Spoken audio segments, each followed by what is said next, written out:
sekarang. Oke, Assalamualaikum warahmatullahi wabarakatuh. Selamat malam semuanya adik-adik. Semoga kita Waalaikumsalam warahmatullahi wabarakatuh. Selamat malam, Bu.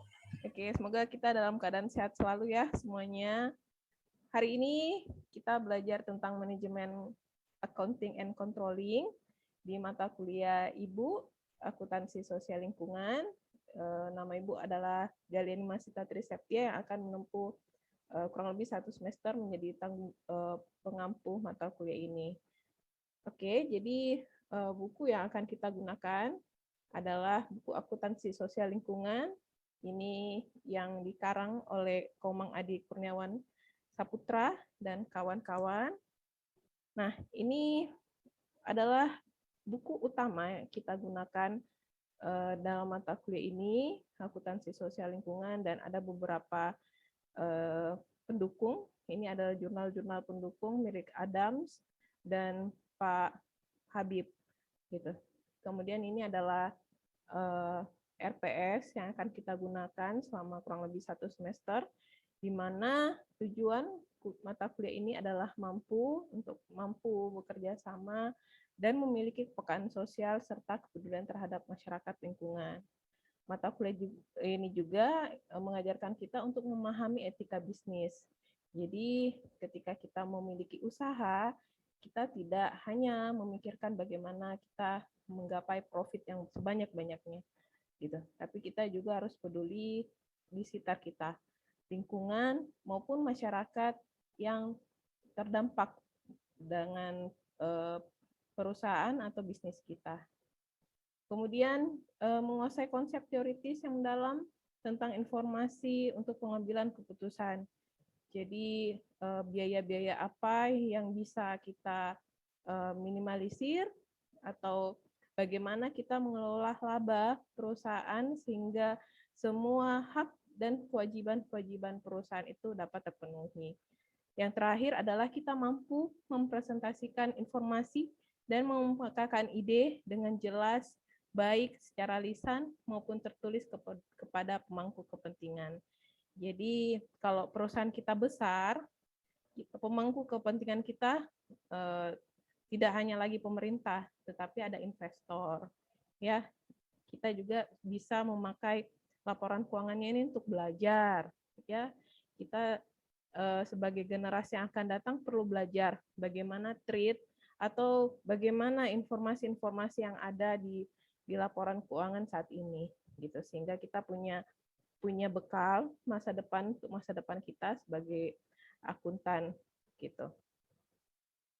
Kemudian hari ini kita belajar tentang pertemuan kedua, karena ini ada pertemuan kedua, kita akan belajar tentang manajemen accounting and controlling, di mana kita indikator penilaiannya ini adalah menilai kemampuan adik-adik semua dalam menjelaskan manajemen accounting and controlling.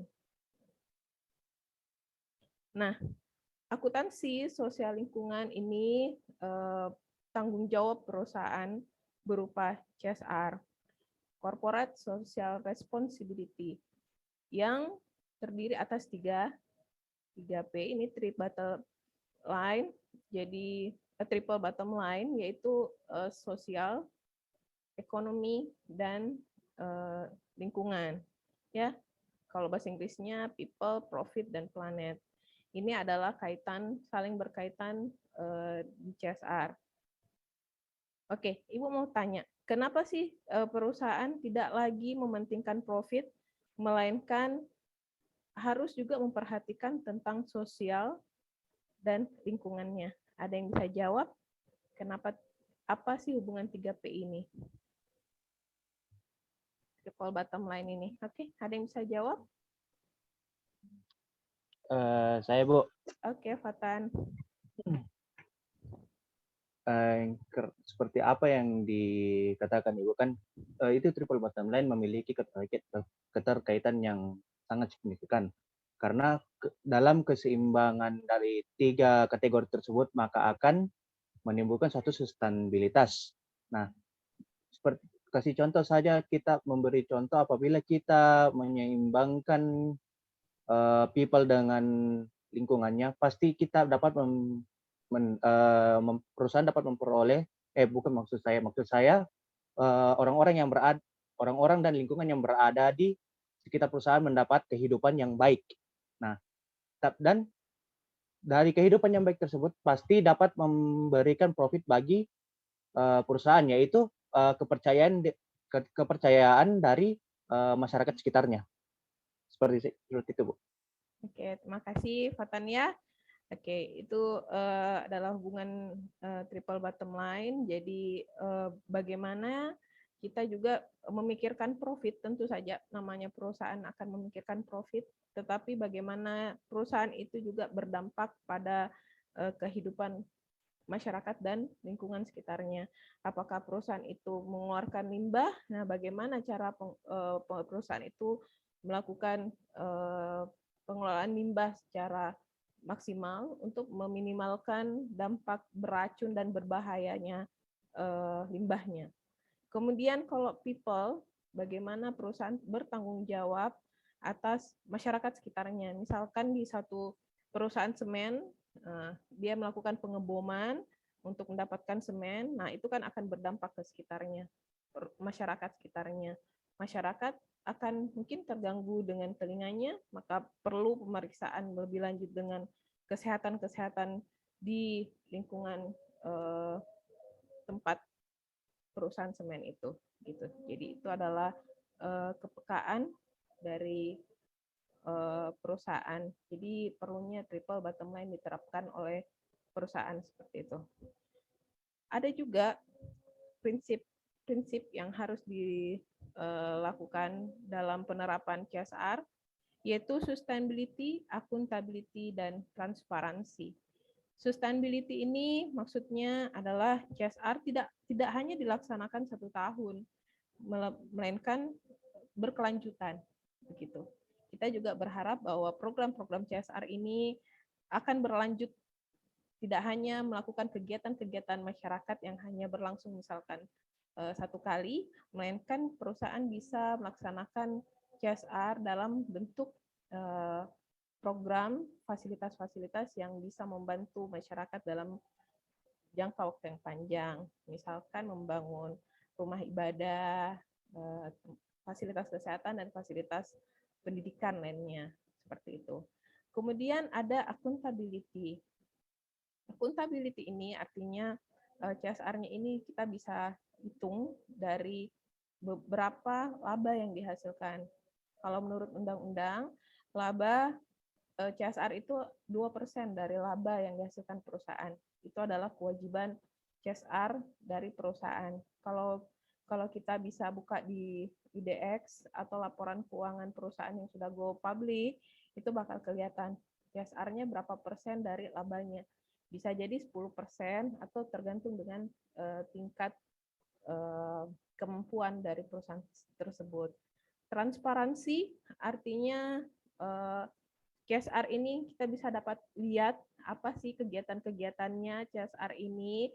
Nah, ini bisa dilihat juga di annual report, laporan keuangan perusahaan yang go public. Nah, jadi CSR itu diutamakan untuk perusahaan-perusahaan go public, PT, gitu, yang ada dampaknya dengan lingkungan. Kalau sudah masuk prinsip CSR, berarti maksudnya adalah perusahaan yang sudah go public. Kita bisa lihat berkesinambungannya programnya, kita bisa lihat berapa labanya, kemudian kita bisa lihat perusahaan-perusahaan itu mengupload apa saja sih kegiatannya, seperti itu ya. Karena kita konsumen, kita harus peduli bagaimana perusahaan ini berdampak dengan lingkungannya. Oke, karena ini adalah materi tentang akuntansi manajemen. Terhadap akuntansi sosial lingkungan, apa sih keterkaitannya? Ya, kita coba bahas dulu ya. Akuntansi manajemen dijelaskan sebagai proses pengidentifikasian, pengumpulan, penganalisaan informasi tentang biaya-biaya kinerja untuk membantu pengambilan keputusan organisasi. Jadi, sebelum mengambil keputusan dalam organisasi, kita harus mengidentifikasi dulu biaya-biaya apa saja, menganalisa biaya-biaya apa saja yang bisa ditekan, atau sehingga keputusan yang kita ambil akan membantu perusahaan. seperti itu. Kita bisa lihat di kategori biaya lingkungan, ini berdasarkan Hansen Bowen. Jadi biaya itu juga ada dalam biaya kualitas lingkungan. Hansen Bowen membagi menjadi 4, yaitu biaya pencegahan, biaya pendeteksian, biaya kegagalan internal, dan biaya kegagalan eksternal, di mana biaya pencegahan ini bisa salah satunya adalah desain produk, begitu. Mungkin Ibu sudah berapa kali bilang di mata kuliah sebelumnya, ya, desain produk ini bisa menjadi penekanan biaya yang dilakukan perusahaan.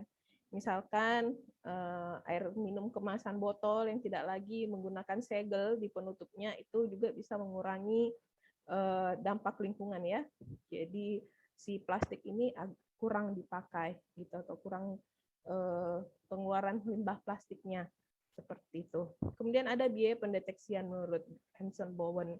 Pendeteksian itu bisa menjadi salah satunya adalah mendeteksi pencemaran.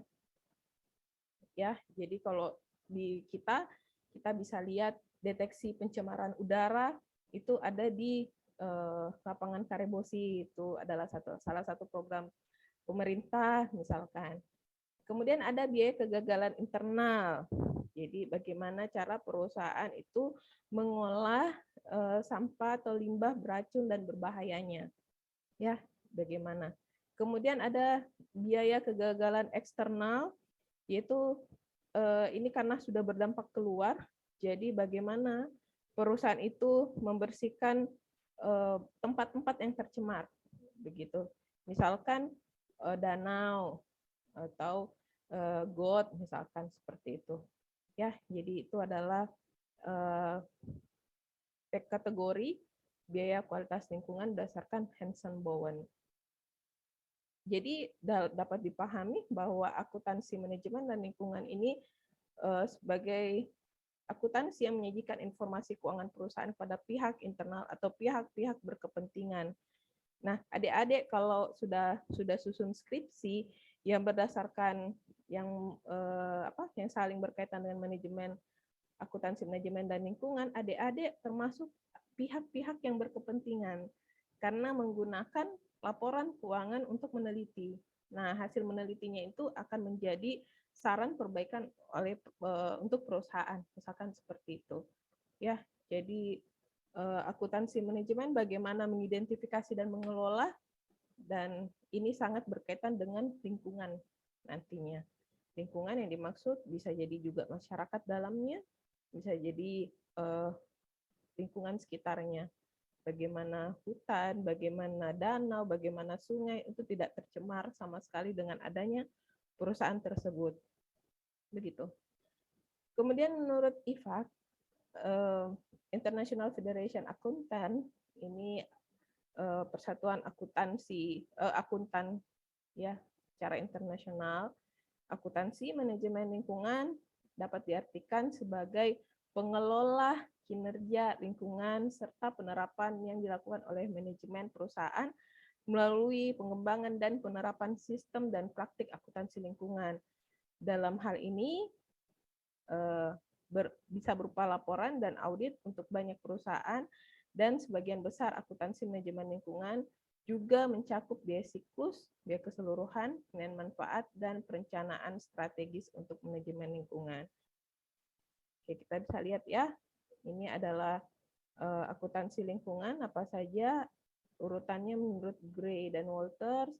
Jadi ini akuntansi untuk risiko dan menilai kembali aset dan koleksi modal, analisis biaya, terutama area kunci seperti energi, limbah, dan perlindungan lingkungan, kemudian menjadi investasi dalam menyangkut faktor lingkungan, kemudian pengembangan sistem informasi akuntansi, mengukur cost profit, cost and benefit terhadap program-program pengembangan lingkungan, dan yang terakhir ini adalah tujuan akuntansi lingkungan, yaitu pengembangan teknik-teknik akuntansi yang mengekspresikan harta, utang, dan biaya bernuansa teknologi gitu. Nah, adik-adik kalau kita lihat akuntansi keuangan itu ada tiga pokok dari pembagian akuntansi, ada akuntansi keuangan, akuntansi manajemen, dan akuntansi sistem. Nah, Ibu mau bertanya, kalau di akuntansi sosial lingkungan itu masuk dalam kategori yang mana? Akuntansi keuangan kah, akuntansi manajemen, atau akuntansi sistem? Ada yang mau coba menjawab? Halo? Ada yang mau coba jawab? Yang mana? Ini sudah terjawab di topik materi kita. Ada yang coba jawab? Peksi? Coba jawab. Saya, Bu. Kalau menurut saya termasuk dalam akuntansi manajemen karena seperti awalnya kita tahu fungsi dari akuntansi lingkungan itu sendiri sebagai alat manajemen perusahaan. Singkatnya Ya. seperti itu, Bu. Oke, terima kasih Rexia. Ada lagi yang coba menjawab tadi? Ibu dengar suaranya selain Rexi untuk mencoba menjawab. Saya aja Bu. Oke, Tapi silakan. cocok apa yang dibilang Rexi. Tapi menambahkan saja sedikit toh. Oke. Karena mengapa Rexi bilang akuntansi lingkungan termasuk akuntansi manajemen? Karena di dalam akuntansi lingkungan pasti seorang manajer harus memikirkan biaya-biaya atau kos yang akan dikeluarkan untuk dalam pencegahan itu apa namanya? Untuk kinerja perusahaannya dalam termasuk di bidang lingkungan, apalagi karena sekarang sudah ada peraturan yang harus mewajibkan adanya CSR, pasti seorang manajer harus memikirkan biaya-biaya yang harus dikeluarkan untuk mengeluarkan statement tersebut. Nah, seperti apa yang ditulis pada akuntansi manajemen kan seperti membuat analisis biaya dan efisiensi dengan program pengembangan lingkungan. Nah, menurut saya pilihan itu yang sudah paling tepat untuk akuntansi sosial lingkungan. Terima kasih. Oke, Alfatan, terima kasih Alfatan, terima kasih Reksi. Jadi memang akuntansi manajemen itu berkaitan dengan akuntansi sosial lingkungan, ya, karena di dalam akuntansi manajemen tentu ada kontrol dalam situ. Kalau kita lihat akuntansi keuangan, ini dia fokus pada menyusun neraca di dalamnya, menyusun laporan keuangan di dalamnya, dan menyusun laporan kerjasama. Itu untuk akuntansi keuangan. Namun ada 5 unsur ya dalam akuntansi keuangan: neraca, laba rugi, catatan atas laporan keuangan, perubahan modal, arus kas, seperti itu. Kemudian ada akuntansi manajemen. Akuntansi manajemen ini bagaimana kita bisa menyusun rencana bisnis. Jadi tidak hanya membuat laporan keuangan, tetapi di sini sudah high sedikit bisa menyusun rencana bisnis. Jadi kita bisa menganalisa, mengidentifikasi bagaimana cost and benefit analysis. Itu yang perlu dalam pengetahuan akuntansi manajemen dengan pengembangan lingkungan. Jadi kalau dalam akuntansi manajemen, cost analysis dan benefit ini dikaitkan dengan pengembangan lingkungan. Ini nanti yang akan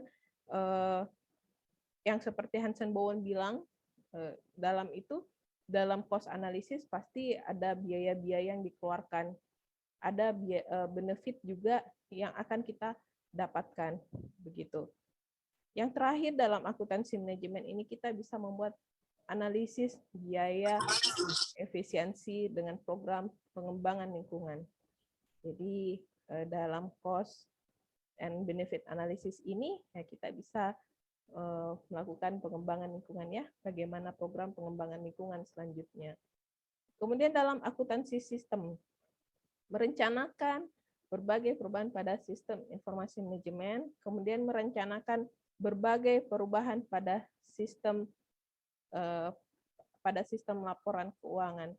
Yang dulunya kalau adik-adik pernah membaca atau pernah diajarkan tentang enterprise resource planning, itu adalah salah satu perubahan pada sistem pelaporan keuangan. Jadi ERP ini salah satu terobosan agar pengambilan keputusan itu lebih cepat, begitu, mengurangi biaya-biaya yang yang harusnya sudah bisa dihilangkan.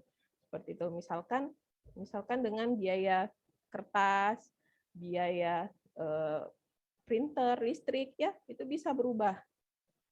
Itu bisa berubah karena ERP ini. ERP sangat menolong karena dalam satu program itu bisa menganalisis semua bagian dalam perusahaan itu. Jadi bisa bagian operasional, bagian keuangan, bagian HRD bisa langsung dalam satu program yaitu ERP. Tidak lagi satu-satu. ERP menyatukan semua itu sehingga perusahaan dapat memaksimalkan green accounting begitu. Ya, jadi biaya-biaya yang bisa ditekankan gitu hingga benefit darinya bisa lebih maksimal. Oke, itu kita belajar tentang akuntansi sistem.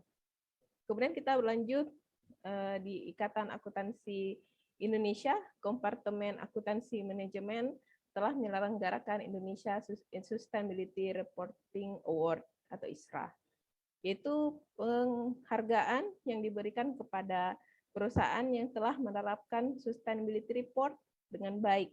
Jadi dampak dari penghargaan ini diharapkan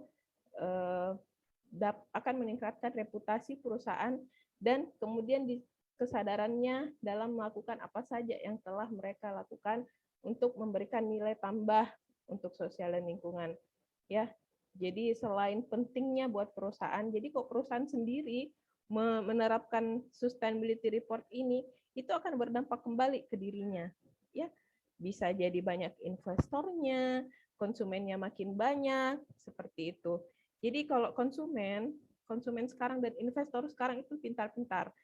Ya, jadi semakin banyak informasi yang didapatkan dari annual report itu semakin bagus gitu, bagus investasinya di sana, banyak orang yang beli sahamnya, harga per lembar sahamnya bisa naik, terus produk-produknya laku terjual seperti itu ya.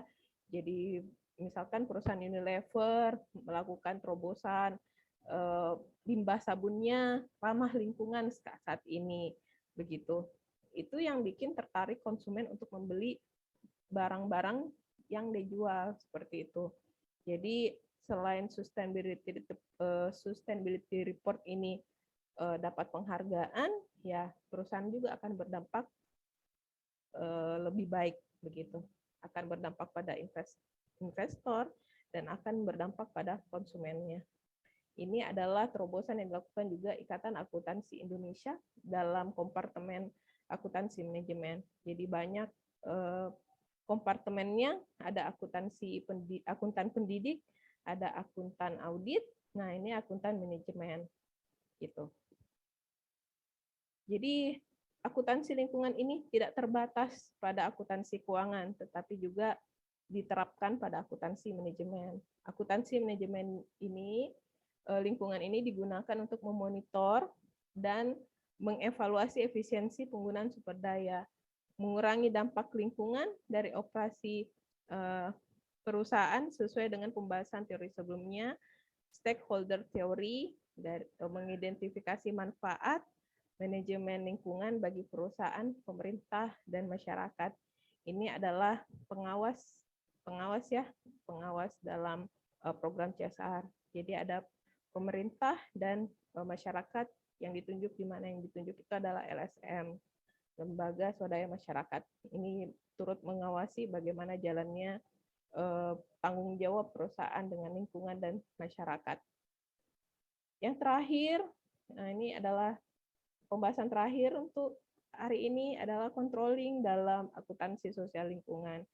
Menurut Purwanto, kinerja lingkungan adalah hasil dapat diukur dari sistem manajemen lingkungan yang terkait dengan aspek kontrol aspek-aspek lingkungannya. Kinerja lingkungan kuantitatif adalah hasil yang dapat diukur dari sistem manajemen lingkungan yang terkait kontrol aspek lingkungan fisiknya. Sedangkan kinerja lingkungan kualitatif adalah hasil dapat diukur dari hal-hal yang terkait dengan ukuran, aset, non-fisik seperti prosedur, proses inovasi, motivasi, dan semangat kerja yang dialami manusia pelaku kegiatan dalam mewujudkan kebijakan, lingkungan, organisasi, dan sasaran serta targetnya.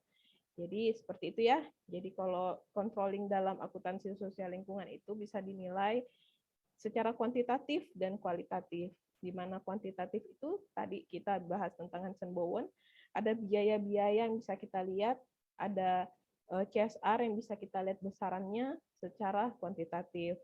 Kualitatif itu bisa kita nilai dari ya ini tadi, ya bisa kita lihat dari prosedur SOP-nya, bisa kita lihat dari motivasi, semangat kerjanya, budaya kerjanya, proses inovasinya apa saja yang mereka lakukan, bagaimana semangat kerjanya dalam perusahaan, seperti itu. Ya, oke, Ibu rasa cukup pertemuan hari ini. Kita bahas tentang manajemen accounting dan controlling dalam akuntansi sosial lingkungan. Nanti selanjutnya kita komunikasi dalam grup WhatsApp dan tugasnya akan Ibu upload di Classroom atau di HLS. Itu Ibu harap semuanya dalam keadaan sehat selalu. Wassalamualaikum warahmatullahi wabarakatuh. Selamat malam semuanya. Waalaikumsalam warahmatullahi wabarakatuh. Terima kasih, Bu. Waalaikumsalam warahmatullahi wabarakatuh, Bu. Terima kasih, Bu.